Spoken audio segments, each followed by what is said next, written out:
Ako po si Marlon C. Di Mayoga, 1B Day. Nandito po ako ngayon upang i-discuss ang iba't ibang parte ng ating computer. Dito po yung DDR at SDRAM. Ang pinagkaiba lang po ng SDR at CD-RAM ay mas mabilis ang ating DDR. At ito naman po yung power supply connection.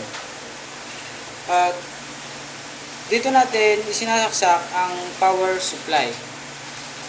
This is the primary and secondary IDE. Dito natin inilalagay ang IDE cable para makakonect ang hard disk drive at optical media drive. At ito naman po yung CMOS battery. Ito siya.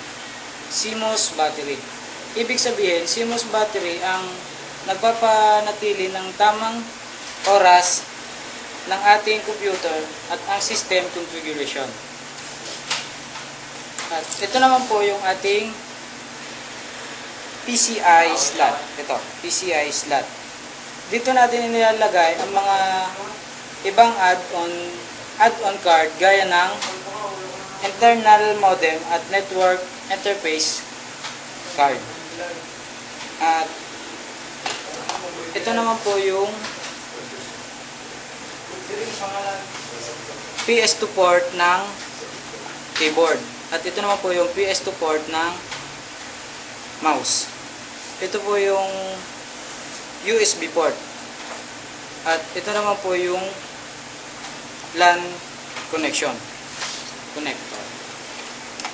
At ito naman po yung serial port na dating pinaglalagyan ng ating mouse at keyboard. At ito naman po yung ating pinaglalagyan ng printer. Dito natin siya isinasaksak. Yung printer. At ito naman po yung speaker, lumang camera at mic. Dito natin sila isinasaksak sa tatlong to.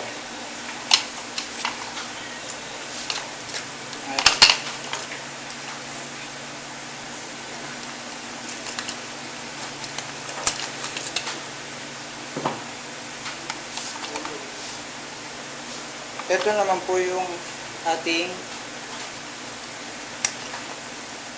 CPU. Ito siya. CPU. At ito yung kanyang CPU slot. Ito siya.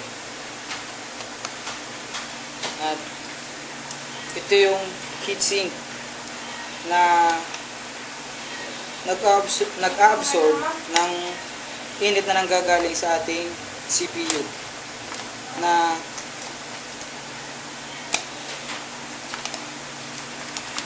ina-absorb naman ng ating CPU pan ang init na nandito sa ating heatsink.